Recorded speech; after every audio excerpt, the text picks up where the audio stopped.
Great morning children, how are you all? ఈరోజు వచ్చేసి మనం ద సౌండ్ ఆఫ్ మ్యూజిక్ అనే లెసన్ అయితే మనం ఈరోజు నేర్చుకోబోతున్నామండి. అయితే దీనికన్నా ముందు lessons, first lesson prose and poem ఏదైతే ఉన్నాయో అవి ఆల్రెడీ నేను అప్లోడ్ చేశాను. అండ్ ఆల్ ద లెసన్స్ అన్నీ కూడా నేను డిస్క్రిప్షన్లో ఇస్తాను. మీకు ఏ ఏ లెసన్స్ కావాలో అవన్నీ కూడా మీరు అక్కడ క్లిక్ చేసి చూసుకోవచ్చండి. సో ఇప్పుడైతే డైరెక్ట్గా మన లెసన్లోకి వెళ్ళిపోదాం అండ్ వండర్ఫుల్ విశేషాలు అయితే మనం తెలుసుకుందాం. మరెందుకు లేట్ అండి? సో ఫ్రెండ్స్, ఈరోజు వచ్చేసి ఈ lesson the sound of music mainly 2 parts అండి. ఫస్ట్ పార్ట్ ఎవ్లిన్ గ్లెనీ అన్న ఒక క్యారెక్టర్ కోసం అన్నమాట. She is a great musician అన్నమాట. అయితే ఈ రాసింది ఎవరు? డెబ్రా కౌలీ అన్న ఆమె రాశారు. అండ్ సెకండ్ పార్ట్ వచ్చేసి బిస్మిల్లా ఖాన్. మోస్ట్లీ నేను బిస్మిల్లా ఖాన్ అనదర్ సెకండ్ పార్ట్లో అయితే చేస్తాను. బట్ ఈ రోజు వచ్చేసి మన ఎవ్లిన్ గ్లెనీ ఒక మ్యూజిషియన్ కోసం అయితే చెప్పుకుందాం. ఎవ్లిన్ గ్లెనీ ఇది రాసింది ఎవరండి? డెబ్రా కౌలీ అన్న ఆమె. ఆమె ఒక కెనేడియన్ రైటర్ అనమాట. జనరల్గా తన రైటింగ్స్ ఎలా ఉంటాయంటే విమెన్స్ తాలూకా ఒక మెంటల్ హెల్త్ కోసం ఆమె చాలా ఎక్కువ స్పెసిఫిక్గా చెప్తారనమాట. అంటే మనం డెప్త్లోకి అయితే వెళ్ళొద్దు ఇది. బట్ ఏంటంటే ఏ విధంగా విమెన్ ఆలోచిస్తారో, తర్వాత వాళ్ళకి సైకియాట్రిక్ ప్రాబ్లమ్స్ ఎటువంటివి వచ్చినా కూడా వాళ్ళు ఏ విధంగా ముందుకెళ్ళారో, ప్రాబ్లం అన్నది అక్కడ ఆగిపోకుండా ఏ విధంగా ముందుకెళ్లారో ఇలాంటి పాట అన్నీ కూడా తను చాలా బాగా ఎక్స్ప్లెయిన్ చేస్తారనమాట. సో ఇప్పుడు వచ్చేసి మన క్యారెక్టర్ ఏదైతే ఉందో the hero of the lesson or the heroine of the lesson Evelyn Glennie అన్నమాట. ఎవ్లిన్ గ్లెనీ రియల్ లైఫ్లో కూడా అంటే she existing in the real life. And ఆమె ఒక గ్రేట్ మ్యూజిషియన్ అండి. యాక్చువల్లీ ఆమె బయోగ్రఫీ ద్వారానే ఈ లెసన్ అయితే తీసుకుంటూ వచ్చిందనమాట. ఆమె చాలా పెద్ద కన్సర్ట్స్ కానీ, ఒలింపిక్ గేమ్స్లో ఓపెనింగ్ సెరమనీ గట్రా ఉంటాయి కదా, ఇటువంటి వాటికి కూడా ఆమె చాలా ప్రోగ్రామ్స్లోని పెర్ఫామ్ చేశారు. చాలా పెద్ద మ్యూజిషియన్ ఆమె కోసం చెప్పాలంటే. అయితే అయితే ఇంపార్టెంట్ పాయింట్ ఏంటంటే ఆమె డెఫ్ అండి. Yes, you listen it correctly. ఆమెకి వినిపించదు. అయితే వినిపించని ఆమె ఏ విధంగా ఒక పెద్ద మ్యూజిషియన్ అయిందో, ఇక్కడ మనం చెప్పుకుంది ఆపోజిట్ థింగ్స్. అసలు వినిపించదు. వినిపించిన వాళ్ళు మ్యూజిక్ వినడమే కష్టం. అటువంటిది ఆమె షీ పెర్ఫార్మ్డ్. అది కూడా షీ మాస్టర్డ్ ఇట్. ఏ విధంగా జరిగింది అన్న విషయాలన్నీ కూడా మనం ఇక్కడ నేర్చుకోబోతున్నాం. సో ఎక్సైటెడ్ కదా? మరెందుకు లేటండి? సో ఫ్రెండ్స్, ఇప్పుడు వచ్చేసి మనం Evelyn Glennie listens to the sound without hearing it. ఏ విధంగా అంటే తనకి వినిపించకపోయినా ఏ విధంగా వింటుందో అన్న విషయాన్ని అయితే ఇక్కడ మనం తెలుసుకుందాం. Before you read, God may have taken her hearing but he has given her back something extraordinary. అంటే అర్థం ఏంటండి? తన తాలూకా హియరింగ్ని దేవుడు తీసేసుకున్నాడు, కానీ ఇంకా దానికన్నా చాలా ఎక్కువ రెట్లు తనకి గివెన్ బ్యాక్ అన్నమాట. ఇంకా ఎక్కువ ఇచ్చాడనమాట. Extraordinary something different and something ordinary కానిది ఇచ్చాడనమాట. So what we hear she feels. ఏదైతే మనం వింటున్నామో తను ఫీల్ అవుతుంది అది. So far more deeply than any of us. అంటే అర్థం ఏంటి? మనందరికన్నా కూడా తను చాలా బాగా దాన్ని ఫీల్ అవుతుంది. That is why she expresses music so beautifully. అందుకనే తను ఆ యొక్క మ్యూజిక్ని చాలా బ్యూటిఫుల్గా ప్రెజెంట్ చేయగలదు. రైట్? అంటే మనందరికన్నా కూడా చాలా బాగా తను ఎక్స్పీరియన్స్ అవుతుంది తన లోపల. అందుకని చెప్పేసి తను మనందరికన్నా చాలా బాగా బ్యూటిఫుల్గా ప్రెజెంట్ చేయగలదు. Read the following account of a person who fought against a physical disability and made her life a success story. అంటే అర్థం ఏంటి? ఒక ఫిజికల్ డిసెబిలిటీ అంటే ఏదైతే రెగ్యులర్గా ఒక హ్యూమన్ కావాల్సినవన్నీ, అంటే మనకి ఆర్గాన్స్ అంటారు కదండి, ఆర్గాన్స్లో సెన్సరీ ఆర్గాన్స్ అంటారు, అలాగే నార్మల్ ఆర్గాన్స్ అంటారు. ఇవి కాకుండా ఫిజికల్ డిసెబిలిటీ అంటే మనం చూస్తున్నప్పుడు, ఒక మనిషిని చూస్తున్నప్పుడు ఏదైనా ఒక కాళ్ళు లేకపోయినా, ఒక మాటలు లేకపోయినా, ఒక చేతులు సరిగా లేకపోయినా, సో, ఇవన్నిటిని కూడా మన ఫిజికల్ డిసెబిలిటీ అలాగే ఈ హియరింగ్ చెవులు వినబడకపోయినా వీటిని ఫిజికల్ డిసెబిలిటీ అంటాం కదండీ! సో, ఇటువంటి ఫిజికల్ డిసెబిలిటీ ఉన్న మనిషి ఏ విధంగా ఫైట్ చేసిందో, అంటే దాని పైన ఫిజికల్ డిసెబిలిటీ పైన ఏ విధంగా ఫైట్ చేసిందో అన్న విషయాన్నయితే మనం ఇక్కడ నేర్చుకోబోతున్నాం అన్నమాట. So, let us go directly into the lesson. Rush hours.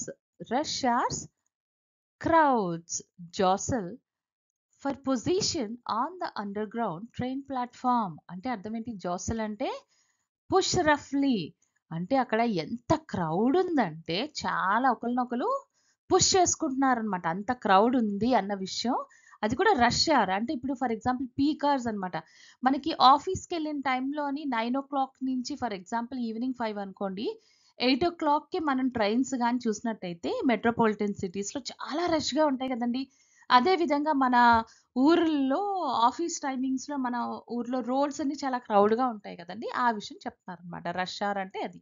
So, rush hour crowds jostle. Jostle అంటే పుష్ రఫ్లీ for position on the underground train platform. ఈ ట్రైన్ ఎక్కడుంది? అండర్‌గ్రౌండ్‌లో ఉందట. సో, ఆ సమయంలో ఒకళ్ళనొకళ్ళు తోసుకుంటున్నారనమాట. A slight girl looking younger than her 17 years was nervous and excited as she felt the vibrations of the approaching train. అయితే స్లైట్ గర్ల్ అంటే స్మాల్ అండ్ థిన్. అంటే తను చాలా సన్నగా, చిన్నగా ఉందట మనిషి. Looking younger than her 17 years. అంటే అర్థం ఏంటి? తను 17 ఇయర్స్ ఓల్డ్. కానీ ఆ 17 ఇయర్స్ ఓల్డ్ కన్నా ఇంకా చిన్నగా కనిపిస్తుందట. Was nervous. చాలా నర్వస్‌గా ఉందట. ఎందుకు? నర్వస్‌గా ఉంది. ఎక్సైటెడ్. కానీ ఎక్సైటెడ్‌గా కూడా ఉందట. ఎందుకనంటే ట్రైన్ అప్రోచ్ అవుతున్న కొలది as she felt the vibrations of the approaching train. ఎప్పుడైతే తనకి వైబ్రేషన్స్ తెలుస్తుందో, ఆ ట్రైన్ తనకు వైబ్రేషన్స్ తెలుస్తుందో, అప్పుడు she is feeling both nervous and excited also. ఆ అమ్మాయి ఈ విషయం చెప్పారనమాట.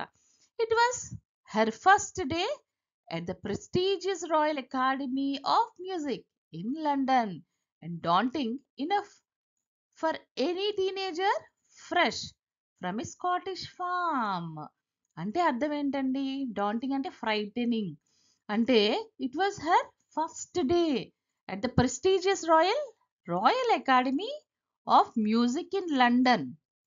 అంటే ఇది almost that's a heaven for all the musicians in the world చెప్పుకోవచ్చు.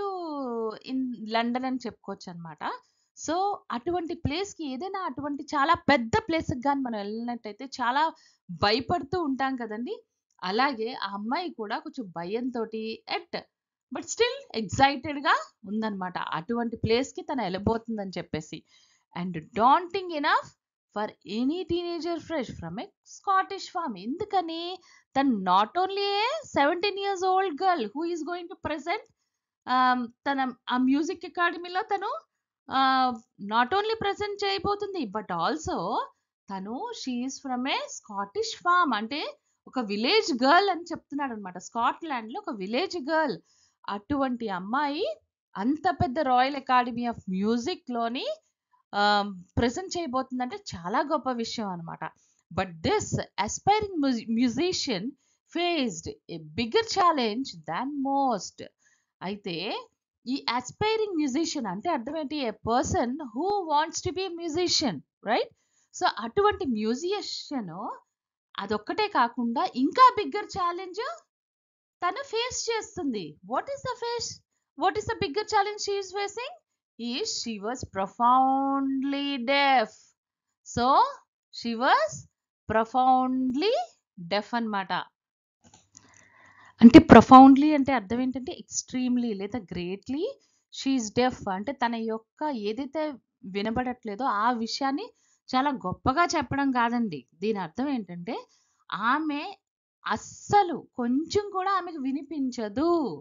అయినా కూడా she is a great aspiring musician who wants to become a very great musician అన్న విషయాన్ని ఇక్కడ తెలియజేస్తున్నారనమాట. Evelyn Glennie's loss of hearing had been gradual అంటే ఏంటండి, Evelyn గ్లెనిస్ తలక ఏదైతే హియరింగ్ ప్రాబ్లమ్ ఉందో అది స్లోగా అది జరిగిందట. అంటే చాలా ఫాస్ట్‌గా వన్ ఫైన్ డే వచ్చి తన చెవులు వినిపించకపోవడం కాదండి. స్లోలీ తనకి చెవులు వినిపించకపోవడం జరిగింది. Her mother remembers noticing something was wrong when the 8-year-old Evelyn was waiting to play the piano. Actually ఈ పెక్యులర్‌గా తను ఎప్పుడు గమనించిందంట వాళ్ళ మదర్ పేరు ఇసాబెల్ గ్లెన్నీ అండి. సో, ఆమె ఎప్పుడు గమనించిందంట, ఎప్పుడు నోటీస్ చేశారంటే, తిను ఒక 8 ఇయర్స్ ఓల్డ్ ఉన్నప్పుడు, అంటే 8 ఏళ్ళు ఉన్నప్పుడు, తను పియానో ప్లే చేస్తున్నప్పుడు ఈ విషయాన్ని గమనించారట. They called her name. They called her name and she did not move. I suddenly realized she had not heard, says Isabel Glennie. ఆవిడేం చెప్పారు? అయితే సడన్‌గా అంట ఆవిడ ఏం గమనించారంటే ఎసబెల్ గ్లెన్నీ తన పేరు పిలిచారు కానీ ఆమె మూవ్ అవ్వలేదట. సో, అప్పుడే తను రియలైజ్ అయ్యారట. తనకి వినిపించట్లేదేమో అని. For quite a while Evelyn managed to conceal her growing deafness from friends and teachers.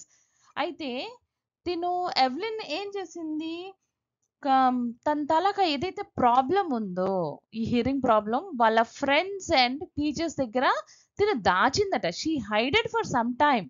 Okay, దాచగలిగింది. But by the time she was 11 her marks had deteriorated and her headmistress urged her parents to take her to a specialist. అయితే ఏం జరిగిందండి, when she was 11 years old, అయితే తను 11 years old అయినప్పుడు తన marks చాలా తగ్గిపోయాయంట. డిటెరియేటెడ్ అంటే ఏంటి, చాలా తగ్గిపోయారంట. అప్పుడు వాళ్ళ హెడ్ మిస్ట్రెస్ ఉంటారు కదా, మీ స్కూల్లో కూడా ఉన్నారు కదా, అలాగా వాళ్ళ స్కూల్లో ఉన్న హెడ్ మిస్ట్రెస్ వాళ్ళ పేరెంట్స్‌కి రిక్వెస్ట్ చేశారట. అర్జ్డ్ అంటే రిక్వెస్ట్ చేశారట. ఏమని, ఒక స్పెషలిస్ట్ దగ్గరకి తీసుకుని ఎళ్ళండి. మనకు కూడా ఇక్కడ ఉంటారు కదండీ! Eyes, ear, nose, ENT specialist అని ఉంటారు కదా! సో, అలాగే ఒక స్పెషలిస్ట్ దగ్గరికి తీసుకుని వెళ్ళమని రిక్వెస్ట్ చేశారట. It was then discovered that her hearing was severely impaired as a result of gradual nerve damage. అయితే ఏం తెలిసిందంటే అప్పుడే ఇంపైర్డ్ అంటే తన తలక హియరింగ్ అన్నది, తన వినికిడి శక్తి ఏదైతే ఉందో అది చాలా వీక్ అయిపోయింది. ఎందుకని? నెర్వ్ డ్యామేజ్ వల్ల. గ్రాడ్యువల్ నెర్వ్ డ్యామేజ్ అంటే స్లోగా నెర్వ్ డ్యామేజ్ అవుతుండడం వల్ల తన తలక హియరింగ్ ప్రాబ్లమ్ అన్నది స్లోలీ తగ్గడం జరిగింది అని చెప్తున్నారనమాట. They were advised that she should be fitted with a hearing aids and sent to a school for the deaf. అయితే ఏం చెప్పారండి, ఇంకా ఇంకో ఏం అడ్వైస్ చేశారంటే, ఆమె హియరింగ్ ఎయిడ్స్ చూడండి, ఇయర్‌కి ఎవరికైతే వినిపించదో వాళ్ళు మెషిన్ పెట్టుకుంటారు కదా, అటువంటి హియరింగ్ ఎయిడ్స్ పెట్టుకోమని అండ్ ఆ అమ్మాయికి పెట్టమని చెప్పారనమాట. అండ్ ఆల్సో ఆ అమ్మాయిని ఎక్కడ పంపించాలి, స్కూల్ ఫర్ ద డెఫ్, ఎవరైతే వినిపించని వాళ్ళందరికీ ఎక్కడైతే చదువు చెప్తారో ఆ ప్లేస్‌కి పంపించమని రిక్వెస్ట్ చేశారట. Everything suddenly looked blank says Evelyn. అంతే కదండీ! సడెన్‌గా 11 ఇయర్స్ తన స్కూల్‌లో తన ఫ్రెండ్స్‌ని, టీచర్స్‌ని, తను ఆడుకున్న ఆటల్ని, చదువుని, లైబ్రరీని, కంప్యూటర్స్‌ని ఎవ్రీథింగ్ అన్నీ వదిలేసుకొని తను కొత్తగా ఒక స్కూల్‌కి వెళ్ళాలంటే and that to school for the deaf. ఈ ఎవరికైతే వినిపించదో అటువంటి స్కూల్‌కి వెళ్ళాలంటే చాలా కష్టం కదండీ! ఆ విషయాన్నైతే తను చెప్తుందనమాట. ఏ విధంగా చెప్తుంది? Everything suddenly looked black. అంతా కూడా తనకి సడెన్‌గా బ్లాంక్ అయిపోయిందంట. బ్లాంక్ అయిపోయిందంటారు కదా! అలాగే తనకి బ్లాక్ అయిపోయిందని చెప్తుందనమాట. సో, తనకి ఏం చేయాలో పాలుపోలేదనమాట. సో, ఆ విషయాన్నంతటిని ఎక్స్‌ప్లెయిన్ చేస్తుంది Evelyn. So, but Evelyn was not going to give up. అటువంటి స్కూల్‌లో అందరూ జాయిన్ చేయమన్నా కూడా ఆమె మాత్రం ఎవరు? మన ఎవ్లిన్. ఎవ్లిన్ మాత్రం గివ్ అప్ అవ్వలేదట. డిస్కరేజ్ అవ్వలేదట. She was determined to lead a normal life and pursue her interest in music. So, తను ఎటువంటి లైఫ్, ఇటువంటి స్కూల్స్‌కి నేను వెళ్ళకూడదు. నేను నార్మల్ లైఫ్‌నే లీడ్ చేయాలి. అండ్ పైగా తన యొక్క ఇంట్రెస్ట్ దేని మీద ఉంది? మ్యూజిక్ మీద ఉంది. Which is very opposite to her current situation. అంతే కదండి. అసలు మ్యూజిక్ అన్నది ఇంపాసిబుల్ కదా. మ్యూజిక్ ఏంటి, for those who can hear it properly. అటువంటి వాళ్ళు మాత్రమే మ్యూజిక్ వినగలరు లేదా ప్లే చేయగలరు. సో అలా కాకుండా ఈమెకి ఇంట్రెస్ట్ దేని మీద ఉంది?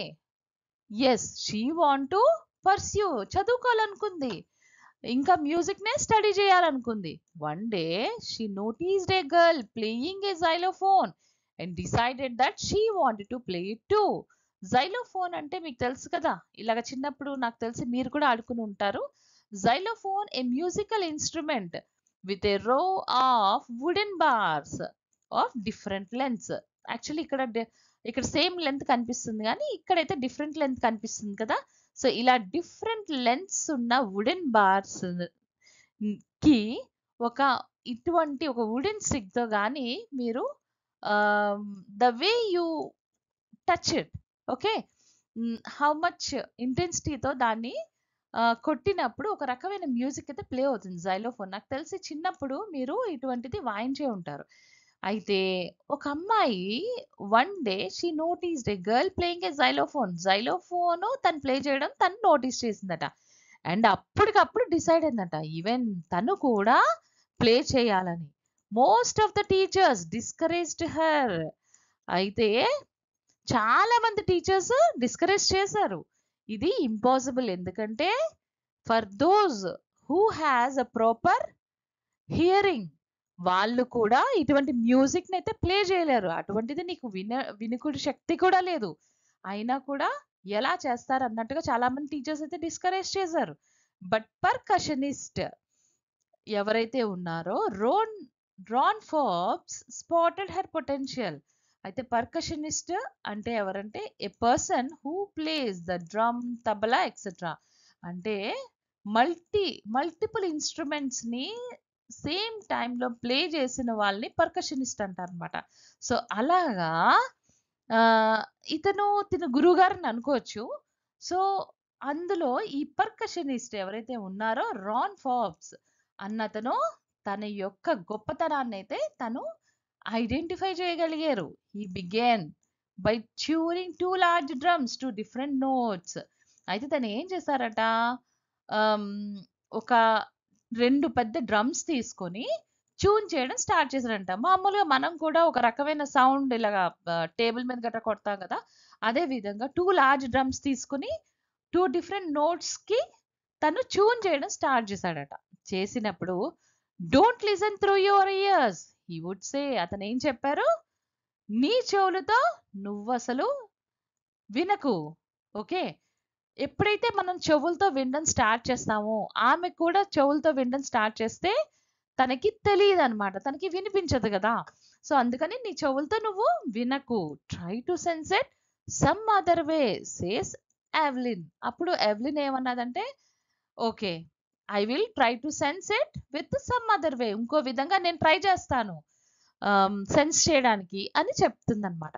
Suddenly I realize I could feel the higher drum from the waist up and the lower one from the waist down. Sudden గా తనకి ఏమనిపించిందట, ఈ 2 డ్రమ్స్ లోని ఈ హయ్యర్ డ్రమ్ తన యొక్క half of the body up లోని ఒక వైబ్రేషన్ లా తెలిసిందట. అండ్ లోయర్ డ్రమ్ ఏదైతే ఉందో అదేమో వేస్ట్ డౌన్, తన యొక్క వేస్ట్ కిందనంతా కూడా వైబ్రేషన్ తనకి తెలిసిందట.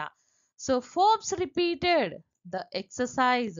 So keep on. ఫోర్బ్స్ ఏం చేశారు, వాళ్ళ సార్ అతను ఇదే ఎక్సర్సైజ్ ని తనకి నెంబర్ ఆఫ్ టైమ్స్ ఇచ్చారనమాట.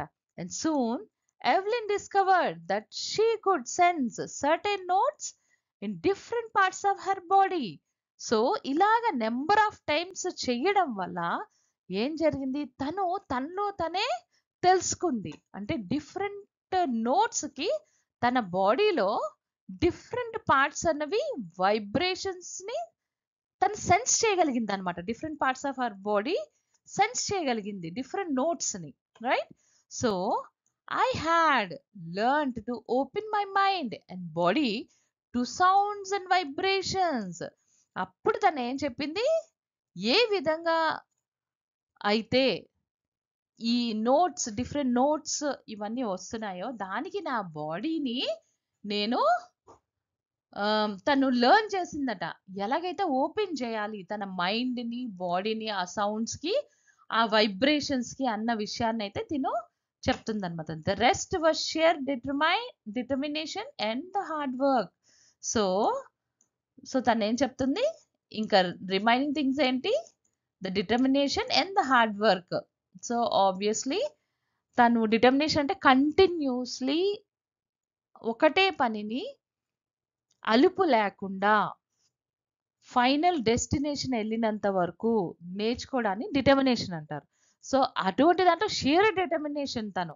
అండ్ హార్డ్ వర్క్ ఈ రెండిటి వల్ల కూడా తనేం చేయగలిగింది? She can open up her mind and body to various sounds and vibrations. Right? అంటే అర్థం ఏంటండి?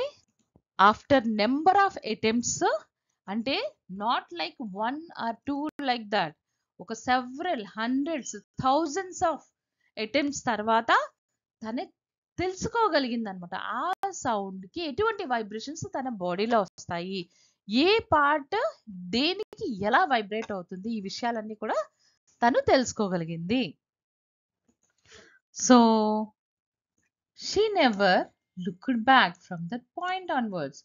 ఇంకా అప్పటి నుంచి ఎప్పుడు కూడా తను బ్యాక్ తిరిగి చూడలేదంట. అంటే అర్థం ఏంటి? తను ఎప్పుడు కూడా ముందుకే సాగిందనమాట. సో, తను ఏదైతే డెసిషన్ అప్పుడు తీసుకుందో ఆ డెసిషన్ వల్ల తను ముందుకి సాగిందనమాట. షీ టూర్డ్ అదే జస్ట్ ఇమాజిన్ నాకు వినిపించదు కదా! అందరూ చెప్పింది వినేసి నాకు వినిపించదు గదా! సో, నేను అటువంటి నార్మల్ స్కూల్స్‌లో నేను నార్మల్ స్టూడెంట్‌ని కాదు కదా! అని తను మటికి తను అనుకుని ఉంటే, తను ఇలాగా ముందుకు సాగేదైతే కాదు. రైట్? సో, తనేమనుకుంది తన మీద తనకి చాలా కాన్ఫిడెన్స్ పెరిగింది. పెరిగి ఉంచుకొని తనేం చేసింది ఇంకా ముందుకు సాగడం స్టార్ట్ చేసిందనమాట. ఎవరు ఏం చెప్పినా గూడా. She toured the United Kingdom with a youth orchestra and by the time she was 16 she had decided to make music her life. అంటే అర్థం ఏంటి? యాక్చువల్లీ తను అప్పటి నుంచి కూడా ఫస్ట్ ఈ యునైటెడ్ అంటే when she was 16 years old అంటే స్టార్టింగ్‌లో మనం మాట్లాడుకున్నాం కదండీ! తను 16 ఇయర్స్ ఓల్డ్, 17 ఇయర్స్ ఓల్డ్ కిందున్న చిన్న పిల్లలాగా ఉందని. సో, ఆ కంటిన్యూషన్ ఏంటంటే ఫస్ట్ తను she టూర్డ్ to the United Kingdom first వచ్చిందనమాట ఆమె. యునైటెడ్ కింగ్డమ్ అంటే ఏంటి? బ్రిటన్ అన్నమాట. బ్రిటన్ అంటే ఏంటి? లండన్ ఈస్ ద క్యాపిటల్ తెలిసిందే కదా! సో, యునైటెడ్ కింగ్డమ్‌కొచ్చి with a youth orchestra and by the time she was 16 ఆ సమయంలో తను అక్కడికి వచ్చింది. She had decided to make music her life. అప్పుడే తను డిసైడ్ అయిపోయింది. ఏమని? తన life is nothing but music. మ్యూజిక్కే తన లైఫ్ అని కూడా తను డిసైడ్ అయిపోయిందనమాట. షీ ఆడిషన్డ్ అంటే తను ఎలాగొచ్చింది? ఒక యూత్ ఆర్కెస్ట్రాతో వచ్చింది. అంటే అర్థం ఏంటి? Number of people with different music instruments తోటి వాళ్ళందరితో కలిపి తను కూడా వచ్చిందనమాట.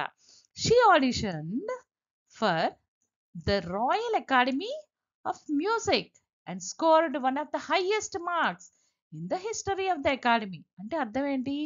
Auditioned, gave a short performance so that the director could decide whether she was good enough or not. Right? అంటే ఇప్పుడు మీరు డి జూనియర్స్ ఇటువంటి పాడుతా తీగ ఇలాంటివన్నీ చూసినప్పుడు ఎర్లీ స్టేజ్‌లో బోల్ బేబీ బోల్ ఇలాగా మీరు చూసినప్పుడైతే ఎర్లీ స్టేజ్‌లో ఆల్మోస్ట్ ఒక 1000 people more than thousands of singers వస్తారు కదండీ! సో, సింగర్స్ వచ్చినప్పుడు వాళ్ళేం చేస్తారు అమాంగ్ దోస్ సింగర్స్ వాళ్ళొక టాప్ 10 టాప్ 20 లేకపోతే 25 పీపుల్‌నో వాళ్ళు తీసుకుంటారు కదా! సో, వాటినే ఆడిషన్స్ అంటారు కదా! అలాగే తను కూడా ఆడిషన్‌ని ఫేస్ అయిందట. ఫర్ దేనికోసం? Royal academy of Music. అంటే మ్యూజిక్‌లోనే this is the Royal Academy అన్నమాట. సో, దట్ వాస్ ద ఇంకా అంతకన్నా పెద్దది, అంతకన్నా రాయల్‌ది, అంతకన్నా హైయెస్ట్ ఆహ్, రెస్పెక్ట్ ఉన్న అకాడమీ ఇంకెక్కడా లేదన్నమాట. అటువంటి దాంట్లో తను ఆడిషన్ తనకు జరిగింది. and scored one of the highest marks in the history of the academy. So అయినా కూడా తనకేమైంది, ఇంకా హైయెస్ట్ మార్క్స్ అసలు అకాడమీ హిస్టరీలోనే తనకు వచ్చినన్ని మార్క్స్ ఎవ్వరికీ రాలేదు. ఇక్కడ మీరు గమనించాల్సింది రెండు విషయాలు. ఒకటేంటంటే highest marks in the history of the academy తాలూకా హిస్టరీలోనే తనకు హైయెస్ట్ మార్క్స్ వచ్చాయి. అండ్ సెకండ్ ఏంటంటే షీ వాజ్ డెఫ్, అయినా కూడా తనకి ఆ మార్క్స్ వచ్చాయి అనమాట. So she gradually moved from orchestral work to solo performances. అంటే ఇనీషియల్ గా తను ఎందుకు వచ్చిందండి యునైటెడ్ కింగ్డమ్ కి, ఒక యూత్ ఆర్కెస్ట్రా తోటి, అంటే యంగ్ పీపుల్ అందరూ కలిపి ఒక పెర్ఫార్మెన్స్ తలాగా ఆర్కెస్ట్రా, అటువంటి ఆర్కెస్ట్రాతో వచ్చింది. కానీ గ్రాడ్యువల్లీ మెల్లిమెల్లిగా తను ఏం చేసింది, ఆర్కెస్ట్రా వర్క్ నుంచి సోలో పెర్ఫార్మెన్స్ కి అయితే తను వెళ్ళిపోయిందట. Right, at the end of her 3-year course she had captured most of the top awards. తన 3 years కోర్స్ లోనే, అంటే ఓన్లీ జస్ట్ 3 years కోర్స్ లోనే తను చాలా చాలా టాప్ అవార్డ్స్ అయితే తను గెలుచుకుందట. రైట్, సో అంటే అర్థం ఏంటి, she has that much of commitment in her passion అన్నమాట. ఇక్కడ మీరు ఆ 3 years కోర్స్ ఏదైతే ఉందో దాన్ని కంప్లీట్ చేయడం వేరు. రైట్, సో కంప్లీట్ చేయడమే కాకుండా షీ గాట్ టాప్ అవార్డ్స్, అందులోనే టాప్ అవార్డ్స్ వచ్చిందంటే just imagine about the top performance, అంటే తను ఎంత బాగా పెర్ఫార్మ్ చేసిందో అన్నది ఇక్కడ మీరు గమనించాలి. So and for all this Evelyn won't accept any hint of heroic achievement. అయినా కూడా ఎవెలిన్ ఎప్పుడూ కూడా నేను చాలా గొప్పగా చేస్తున్నాను, I'm the best among all other అని చెప్పేసి ఎప్పుడు కూడా గొప్పగా ఫీల్ అవ్వలేదు. So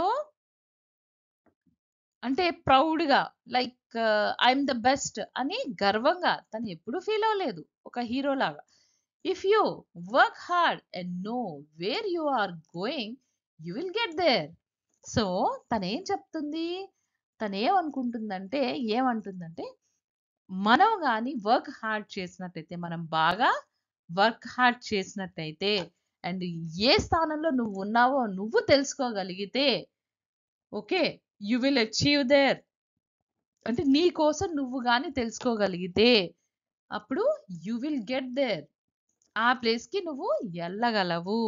okay, so if you work hard, ఇక 3 పాయింట్స్. ఒకటేంటి, నువ్వు కానీ వర్క్ హార్డ్ చేయగలిగితే and know where you are going. So ఎక్కడి వరకు నువ్వు, అంటే ఇక్కడ ఇంపార్టెంట్ ఏంటంటే ఏ డెస్టినేషన్ వరకు నువ్వు వెళ్ళగలవో నీకు తెలిస్తే అప్పుడు you will be get there.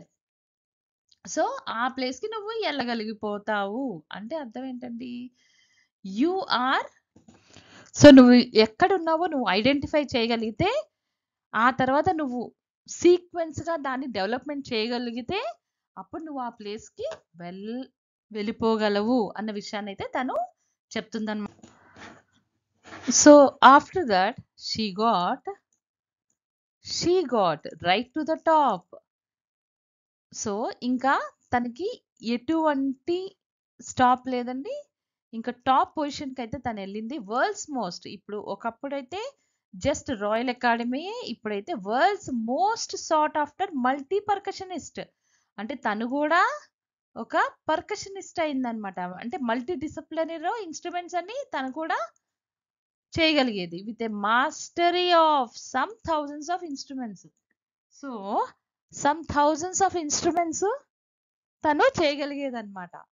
And వాళ్ళ మాస్టర్ లాగే. And hectic international schedule, even though she has a very hectic international schedule, తను అనుకున్న విధంగా తను మల్టీ పర్కషనిస్ట్ అయితే అవ్వగలిగింది అనమాట. So it is intriguing to watch Evelyn function so effortlessly without hearing. Intriguing అంటే fascinating and very curious.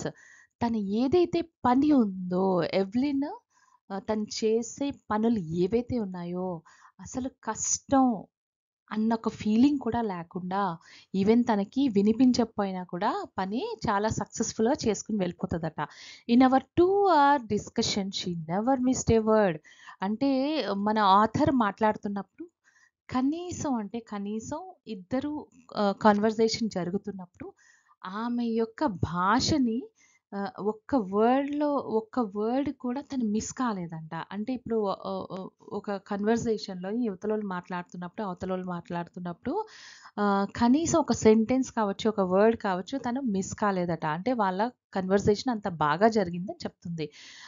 Men with bushy birds give me trouble she laughed. అయితే Evelyn ఏం చెప్తుంది? ఎవరైతే చాలా పెద్ద పెద్ద గెడ్డాలుంటాయో మగవాళ్ళకి, అలాంటి వాళ్ళతోటే నాకు ప్రాబ్లమ్ అని చెప్తుంది. It's not just watching the lips, it's the whole face, especially the eyes. She speaks flawlessly with a Scottish lilt. అంటే అర్థం ఏంటి? ఫ్లాలెస్లీ అంటే without a fault or mistake. అంటే తను ఏ విధంగా తను మాట్లాడేటప్పుడు చాలా ఫ్లోలోని చిన్న మిస్టేక్ కూడా లేకుండా మాట్లాడుతది తన ఓన్ భాషలోని. లిల్ట్ అంటే ద వే ఆఫ్ స్పీకింగ్ అనమాట. స్కాటిష్ వే ఆఫ్ స్పీకింగ్‌లోని అంతే గదా! మనం కూడా మన ఓన్ భాషలోని కంటిన్యూస్‌గా మనం మాట్లాడగలం కదా! సో, ఇలాగా ఫ్లాలెస్‌లీ ఆమె కూడా తన స్కాటిష్ భాషలోని మాట్లాడగలదనమాట. అయితే తనేం చెప్తుంది, ఈ మగవాళ్ళు ఎవరికైతే పెద్ద గెడ్డాలుంటాయో ఆళ్ళతోటే ట్రబుల్ అండి. మిగతా వాళ్ళతో నాకు ట్రబుల్ లేదని చెప్తుంది. అంటే అర్థం ఏంటంటే జనరల్లీ ఇటువంటి వాళ్ళు గమనించినప్పుడు వాళ్ళకి వినిపించదు కాబట్టి వాళ్ళేంటంటే ఫేషియల్ ఎక్స్‌ప్రెషన్స్ ద్వారా, అదే కాకుండా మౌత్, లిప్స్ తాలూకా మూవ్‌మెంట్ ద్వారా, అదే కాకుండా ఈ చిక్స్, ఈ బోన్స్, ఈ మూవ్‌మెంట్స్ అన్నీ ఆళ్ళు గమనించి అవతల వాళ్ళతోటి కన్వర్జేషన్ చేస్తారనమాట. కానీ ఈ ఎవరికైతే పెద్ద పెద్ద గెడ్డాలుంటాయో వాళ్ళ తాలూకా ఫేషియల్ ఎక్స్‌ప్రెషన్ కనిపించదు కదండీ! సో, అందుకని తనేం చెప్తుంది, it's not just watching the lips. ఒక్క లిప్సే కాదు, హోల్ ఫేస్‌ని నేను స్టడీ చేయగలగాలి. ఎస్పెషల్లీ కళ్ళు కూడా నేను స్టడీ చేయగలగాలి. ఆ విషయాన్ని తను చెప్తుందనమాట. My speech is clear because I could hear till I was 11. తన భాష చాలా క్లియర్‌గా ఉంటది. అంటే తను హ్మ్. ఎందుకంటే బికాజ్ అంటిల్ 11 ఇయర్స్ వరకు చాలా బాగా తనకి వినికిడి శక్తి ఉందనమాట. అందుకని ఐ కుడ్ హియర్ టిల్ 11 కాబట్టి నా స్పీచ్ చాలా క్లియర్‌గా ఉంటదని చెప్పింది. But that does not explain how she managed to learn French and master basic Japanese. అంతే కదండీ! అంత చిన్న వయసులో తనకి వినిపించినంత మాత్రాన ఆ సెంటెన్స్ అయితే డస్ నాట్ ఎక్స్‌ప్లెయిన్ వెల్. ఏ విషయంలో ఫ్రెంచ్ కావచ్చు, ఎలాగ జాపనీస్‌లో తను మాస్టర్ చేసిందో ఈ విషయాలు కావచ్చు, తను ఆ సెంటెన్స్ అయితే ఎక్స్‌ప్లెయిన్ చెయ్యలేదు. ఎందుకనంటే ఇప్పుడు ఫర్ ఎగ్జాంపుల్ మన భాష మనం మాట్లాడడం వేరు. అదే కాకుండా మాస్టర్ చేయడం అంటే అర్థం ఏంటి? మనం ఆ భాషలో రాయగలగాలి. మనం ఆ భాషలో పోయెమ్స్ లేకపోతే ఎటువంటి స్టోరీస్ రాయగలగాలి. సో, అవన్నీ కూడా మాస్టర్ చేయగలిగిన అన్న ఆ సెంటెన్స్ అయితే తను చెప్పలేకపోయిందనమాట. ఆ సెంటెన్స్ దాన్ని ఎక్స్‌ప్లెయిన్ చేయలేకపోయింది. As for music she explains. So, as for music, she explains it pours in through every part of my body. It tingles in the skin, my cheekbones, and even in my hair. Okay. తనేం చెప్తుందంటే tingles అంటే causes a slight pricking or stinging sensation. అంటే ఇప్పుడు చూడండి కొన్ని ఏదైనా ప్రదేశాలు చూసినప్పుడు గానీ, చల్లని గాలి తగిలినప్పుడు గానీ, మనకి చిన్న ఒళ్ళు జలదరిస్తుంది కదా! అంటే పాజిటివ్ వైబ్స్ అన్నమాట అది. సో, పాజిటివ్‌గా ఒళ్ళు జలదరిస్తుంది గదా! అంటే దట్ ఫీలింగ్ ఏదైతే ఉంటుందో మనం మొత్తం టాప్ టు టో అంతా కూడా ఫీల్ అవుతాం కదా! మన బాడీ చిన్న లైట్‌గా వైబ్రేట్ అయినట్టు ఒక ఫీల్ ఒస్తది కదండీ! అది మన హెడ్ మీద ఫీల్ అవుతాం. మన చెస్ట్ మీద ఫీల్ అవుతాం. సో, ఎంటైర్ బాడీలో ఫీల్ అవుతాం కదండీ!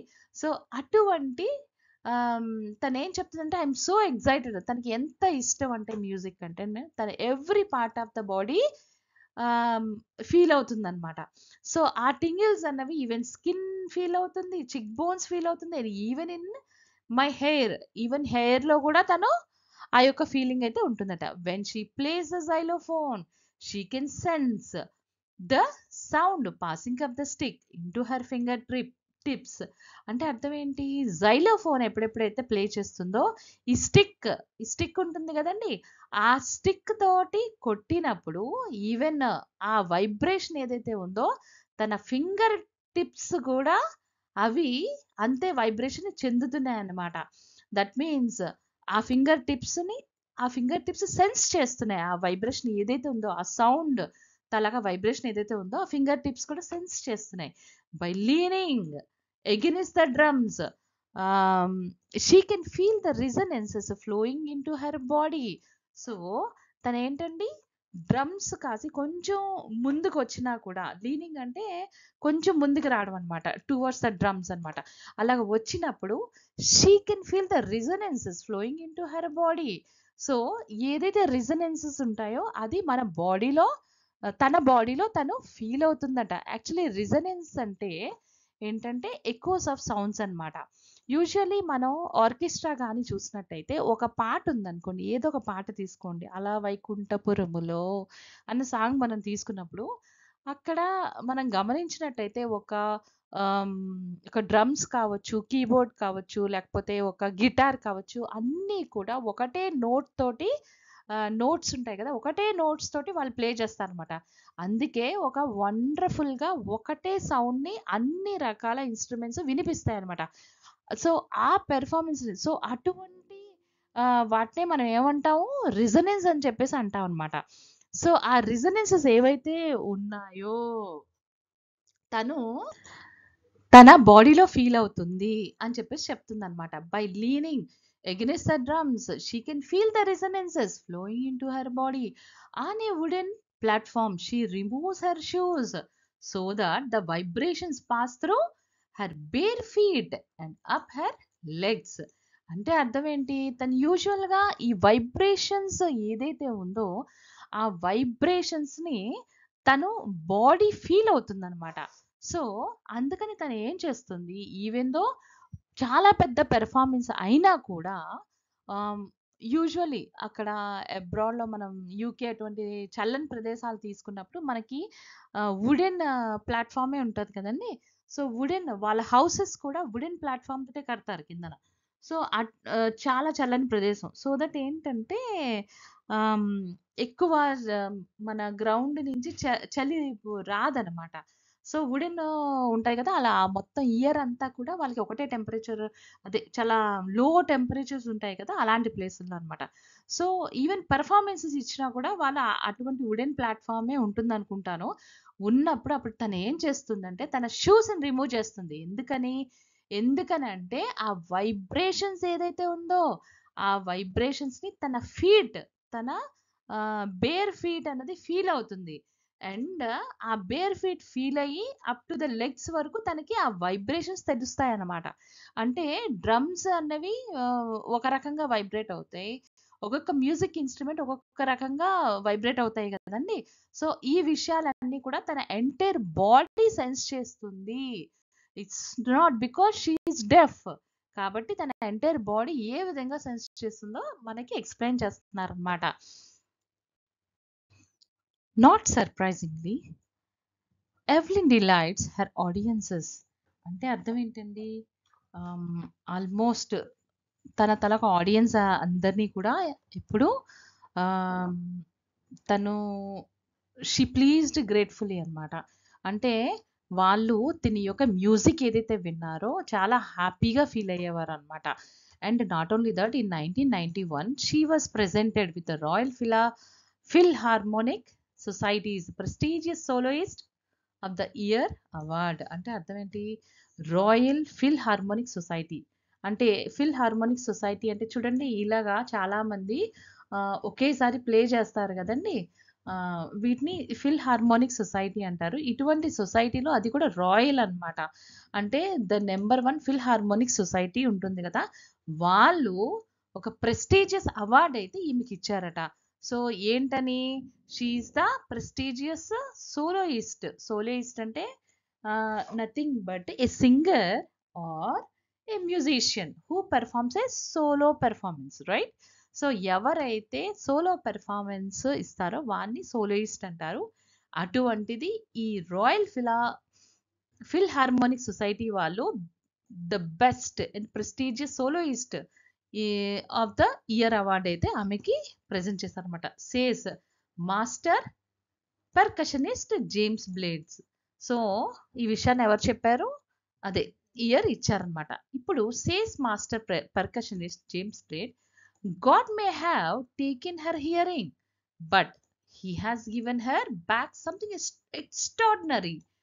What we hear, she feels far more deeply than any of us. That is why she expresses music so beautifully. అయితే ఏం చెప్పారండి అతను? James Blades. He is also percussionist. Percussionist అంటే multiple music instruments ఎవరైతే వాయిస్తారో వాళ్ళని పర్కషనిస్ట్ అంటారు కదా.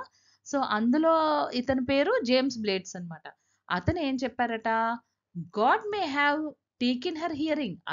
ఆమె యొక్క హియరింగ్ దేవుడు తీసుకున్నాడు, కానీ రిటర్న్ లో ఏం చేశాడు? అంతకన్నా ఎక్స్ట్రాడినరీ క్వాలిటీని అయితే ఆమెకి ఇచ్చారు. అంటే ఇట్స్ నాట్ ఆర్డినరీ. ఇది సింపుల్ విషయం కాదు. ఇట్స్ నాట్ జస్ట్ సాధారణమైన విషయం కాదు. ఇట్స్ అసాధారణంగా, అంటే సంథింగ్ వెరీ గ్రేట్ అన్నమాట. అటువంటి అది తనకి బ్యాక్ ఇచ్చాడు దేవుడు. వాట్ వి హియర్, ఏదైతే మనం వింటామో, షీ ఫీల్స్ ఇట్. సో ఆమె she can feel it, and far more deeply than any of us. So మనందరికన్నా కూడా తను చాలా డీప్ గా ఫీల్ అవుతుంది. అందుకే మ్యూజిక్ ఏదైతే ఉందో అంత బాగా తను ఎక్స్ప్రెస్ చేయగలుగుతుంది.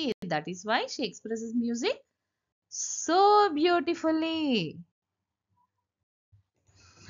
Evelyn confesses that she is something of a workaholic. ఆమెంట వర్కహాలిక్ అంటే ఏంటంటే a person who finds it difficult to stop working. అంటే అర్థం ఏంటండి? ఆల్వేస్ ఎవ్లిన్ ఎప్పుడు ఏదో ఒక పని చేస్తూనే ఉంటుందన్నమాట. అంటే ఇక్కడ రెండు రకాలండి. సో ఒకటి ఏంటంటే ఎప్పుడు కంటిన్యూస్గా వర్కే ప్రధానం అని వర్క్ చేసిన వాళ్ళు ఒక రకం. ఇంకో రకం ఏంటంటే even though they don't have, అంటే ఇప్పుడు ఫర్ ఎగ్జాంపుల్ చాలా మందికి ఒకవేళ వర్క్ లేకపోయినా కూడా వాళ్ళు వాళ్ళ ప్యాషన్ కోసం కొంతమంది వర్క్ చేస్తారనమాట. సో అటువంటి వాళ్ళని కూడా మనం వర్కహాలిక్ అనే అంటాం. అయితే in either way Evelyn confesses, తను ఏం చెప్తుందండి? That is she something of a workaholic అని చెప్పి చెప్తుంది. I have just got to work often harder than classical musicians. Classical musicians అంటే ఏంటండి? మన ఏవైతే ఫర్ ఎగ్జాంపుల్ తీసుకుందాం, వీణా, తబలా, ఇండియన్ మ్యూజిక్ మనం తీసుకున్నట్టే సితార్, ఇవన్నీ ఉంటాయి కదా, హార్మోని. సో ఇటువంటి క్లాసికల్ మ్యూజిషియన్స్ అంటే అవి ప్లే చేయడం అనేది అకార్డింగ్ టు ద సంగీతంతో ప్లే చేయాలి కదండి. అంటే ఏదైనా కూడా సంగీతంతో ప్లే చేస్తారు. బట్ అటువంటివి ప్లే చేయడం అనేది మోర్ డిఫికల్ట్ అనమాట. అయితే ఆమె ఏం చెప్తుంది? ఈవెన్ తను ప్లే చేస్తున్నప్పుడంట తన వర్క్ అనేది ఇంకా క్లాసికల్ మ్యూజిషియన్స్ తాలూకా వర్క్ కన్నా కూడా ఇంకా హార్డర్గా వర్క్ చేయాల్సి వస్తుంది. But the rewards are enormous. Even though అంత వర్క్ చేసినా కూడా తనకి దొరికిన రివార్డ్స్ అయితే ఉన్నాయో అవి కూడా చాలా ఎక్కువే అని చెప్తుంది. Apart from the regular concerts, Evelyn also give free concerts in prisons and hospitals. అంటే ఎవ్లిన్ అంటే నార్మల్ రెగ్యులర్ కాన్సర్ట్సే కాకుండా, కాన్సర్ట్స్ అంటే ఏంటండి? ఆల్రెడీ మనం చెప్పుకున్నాం కదా. సో అటువంటి కాన్సర్ట్సే కాకుండా ఎవ్లిన్ ఆమె ఫ్రీ కాన్సర్ట్స్ కూడా ప్రిజన్ అంటే జైలు ఉంటుంది కదా, సో అటువంటి జైల్స్లో కావచ్చు, లేకపోతే హాస్పిటల్స్లో కావచ్చు, వాళ్ళకి కూడా ఫ్రీగా కాన్సర్ట్స్ తను ప్లే చేసేదన్నమాట, ఇచ్చేదన్నమాట. She also give high priority to classes for young musicians. అదే కాకుండా తనకన్నా ఎవరైతే యంగ్ మ్యూజిషియన్స్ అయితే ఉన్నారో వాళ్ళందరికీ కూడా ఎక్కువ హై ప్రయారిటీ ఇచ్చి వాళ్ళకు కూడా క్లాసెస్ తీసుకునేదన్నమాట. లైక్ యంగ్ మ్యూజిషియన్స్ తలక క్లాసెస్ కూడా తను చెప్పేదంట. అండ్ రిక్లిన్ of the Beethoven Hoven Fund for Deaf Children says she is shining inspiration for deaf children. They see that there is nowhere that they cannot go. అంటే ఆమె ఏం చెప్పింది? ఎవరు? యాన్ రిక్లిన్ అన్న ఆమె ఏం చెప్పింది అంటే బెథోవెన్ ఫండ్ అన్నది ఆమ్, ఒక చారిటబుల్ ట్రస్ట్ అన్నమాట. సో అటువంటి ఆమ్, ఆ బెథోవెన్ ఫండ్ తాలూకా యాన్ రిక్లిన్ అన్న ఆమె హూ ఇస్ అ ఫౌండర్. అటువంటి ఆమె ఏం చెప్పారంటే for the deaf children says that she is the shining inspiration for the deaf children. తనేంటి చాలా గొప్ప ఇన్స్పిరేషన్ ఈ డెఫ్ చిల్డ్రన్ అందరికీ. సో వాళ్ళు they see that there is nowhere that they cannot go. So వాళ్ళు ఏమీ చెయ్యలేను అన్న కాన్సెప్ట్ అయితే లేదు. వాళ్ళు ఎటువంటి వాటినైనా సాధించగలరు. ఈవెన్ దో దే హ్యావ్ ఇటువంటి ఆబ్స్టికల్స్ ఉన్నా కూడా వాళ్ళు కూడా సాధించగలరు అని చెప్పేసి చెప్పారనమాట. So Evelyn Glennie already accomplished more than most people twice her age. అంటే అర్థం ఏంటండి? ఎవ్లిన్ గ్లెనీ తనేమో తనకన్నా ట్వైస్ ఏజ్ గ్రూప్ ఉన్న వాళ్ళు ఎంతైతే సాధించారో వాళ్ళకన్నా డబుల్ ఈమె సాధించిందట. ఓకే, సో తను కూడా వాళ్ళతో సరి సమానంగా, అదే కాకుండా వాళ్ళకన్నా ఎక్కువే సాధించిందట. She has brought percussion to the front of the orchestra and demonstrated that it can be very moving. So అదే కాకుండా ఆర్కెస్ట్రాలోనే ఈ పెర్కషన్ అన్నది చాలా ఇంపార్టెంట్ అన్న విషయాన్ని అయితే తను అందరి ముందు పెట్టిందనమాట. పెర్కషన్ అంటే అర్థం ఏంటండి? The same thing like multiple musical ఇన్స్ట్రుమెంట్స్ని వాయించడాన్ని పెర్కషన్ అంటారు. సో ఇటువంటి ఆర్కెస్ట్రాలో కూడా పెర్కషన్ అన్నది చాలా ఇంపార్టెంట్ రోల్ ప్లే చేస్తుంది అన్న విషయాన్ని తను డెమాన్స్ట్రేట్ చేసిందనమాట. She has given inspiration to those who are handicapped. చెప్పుకున్నాం కదండి హ్యాండిక్యాప్డ్ పీపుల్ అంటే ఎవరో. సో అటువంటి పీపుల్ కూడా తను చాలా ఇన్స్పిరేషన్ కింద ఉన్నదనమాట. People who look to her and says, ఆమెను చూసిన వాళ్ళు ప్రతి ఒక్కరు ఇదే అనేవారట, if she can do it I can. So ఎవరైతే హ్యాండిక్యాప్డ్ పీపుల్ ఉన్నారో వాళ్ళు ఏమనుకునేవారండి? ఆమె చేయగలిగితే మేము కూడా ఆ పనిని సక్సెస్ఫుల్గా చెయ్యగలము, మాలో కూడా ఎటువంటి తక్కువ మేము కాదు అన్న విషయాన్ని అయితే వాళ్ళు అనుకునేవారట. And not the least she has given enormous pleasure to millions. అదే కాకుండా తను ఎంతో సంతోషాన్ని మిలియన్స్ ఆఫ్ పీపుల్కి తను కలిగించిందట with her wonderful and stunning performances అన్నమాట. సో ఫ్రెండ్స్, మనం ఈ లెసన్లో అయితే ఏం నేర్చుకున్నామండి? ఎవ్లిన్ గ్లెనీస్ తాలూకా స్టోరీలో లైఫ్ లెసన్ యాక్చువల్లీ ఇది. సో ఇటువంటి స్టోరీలో మనకి ఏం నేర్పిస్తుందంటే వాట్ ఈస్ ద డిటర్మినేషన్, అదే కాకుండా క్రియేటివిటీ ఏదైతే ఆమెలోని జాగృతి చెందిందో అది ప్రతి ఆబ్స్టికల్స్ని ఓవర్కమ్ చేసేసింది, right?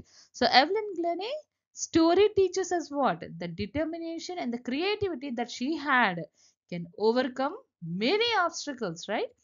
Not only that, but also despite her deafness, deafness unna kuda, she found a unique way to feel music through vibrations, inspiring us to persevere in the face of challenges. So even though తన deafness ఉన్నా కూడా, వినిపించకపోయినా కూడా, ఈ మ్యూజిక్ని vibrations ద్వారా తను తన body sense చేసి ఏ విధంగా ముందుకెళ్ళిందంటే మెనీ ఛాలెంజెస్ని అయితే తను ఫేస్ చేసి సక్సెస్ఫుల్గా ఒక సక్సెస్ మ్యూజిషియన్గా ముందుకెళ్ళిందనమాట. సో ఫ్రెండ్స్, హోప్ ఈ వీడియో అయితే మీకు ఒక కంప్లీట్ పిక్చర్ని అయితే ఇచ్చింది అనుకుంటున్నాను ఈ లెసన్ని. ఇది పార్ట్ 1 అండి. అండ్ పార్ట్ 2 లెసన్ అయితే మనం బిస్మిల్లా ఖాన్ గారి కోసం అయితే మనం చెప్పుకుంటాం. సో అతను ఎవరండి? He is also India's top most musician అనమాట. క్లాసికల్ మ్యూజిషియన్ అతను. సో, అతను ఏ విధంగా తన లైఫ్‌ని మ్యూజిక్‌కి సింబలైజ్ చేయగలిగారో, ఆ విషయాలన్నీ మనం మాట్లాడుకుందాం నెక్స్ట్ పార్ట్ 2లో. అదే కాకుండా అతనికి not only music but also culture అంటే చాలా ప్రాణం అనమాట. అప్పుడు కల్చర్ కోసం అతను ఏ విధంగా ఆహ్, వర్క్ చేశారన్నది, అదే కాకుండా ఒక ఇన్‌స్ట్రుమెంట్‌ని ఇంకొక ఇన్‌స్ట్రుమెంట్ కింద ఏ విధంగా ట్రాన్స్‌ఫార్మ్ చేశారన్నది, ఈ విషయాలన్నీ మనం పార్ట్ 2లో అయితే నేర్చుకుంటామండి. సో ఫ్రెండ్స్, నెక్స్ట్ మరిన్ని ఇంట్రెస్టింగ్ మీ లెసన్స్‌తో మళ్ళీ నేను మీ ముందుకొస్తాను. So stay tuned to SQ Edu. So మీరే కాదండి, మీ ఫ్రెండ్స్ అందరూ కూడా బెనిఫిట్ చెందాలి కదా! ఎవరెవరికైతే హెల్ప్ కావాలో తప్పకుండా ఈ వీడియో అయితే షేర్ చేయండి. Thank you for watching and stay tuned to our channel SQ edu. By by.